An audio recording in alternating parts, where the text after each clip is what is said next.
Hello po sir, ito po ba yung bagong model ngayon na magaan lang at manipis? Ito po yung bagong model natin ngayon, sir.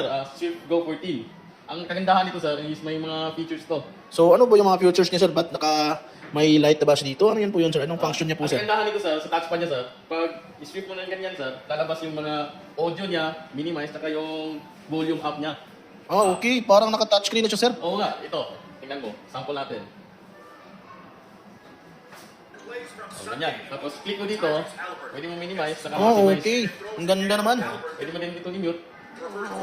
Bago talaga, bago yung future niya. Tapos ito, ang kagandahan nito is naka-OLED display na. Ito nga parang maganda yung display niya, tsaka more on parang brighting, hindi kagaya nung sa 1.4 ay yung sa naka 1080 lang. 1 terabyte yung sir, storage, tapos 16 gig yung RAM, tapos Ultra 7 yung processor.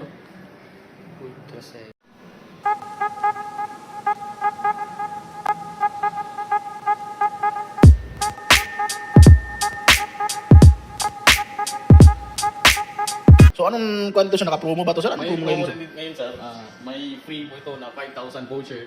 Okay, ang ganda naman. SM Appliance. So anong makiklaim ko doon sa parang mga appliances Voucher lang? yung reclaim mo dun sir, tapos i-claim mo dun sa SM Appliance. So paano po yung pag-register ni Bala sir para maklaim yung voucher sir?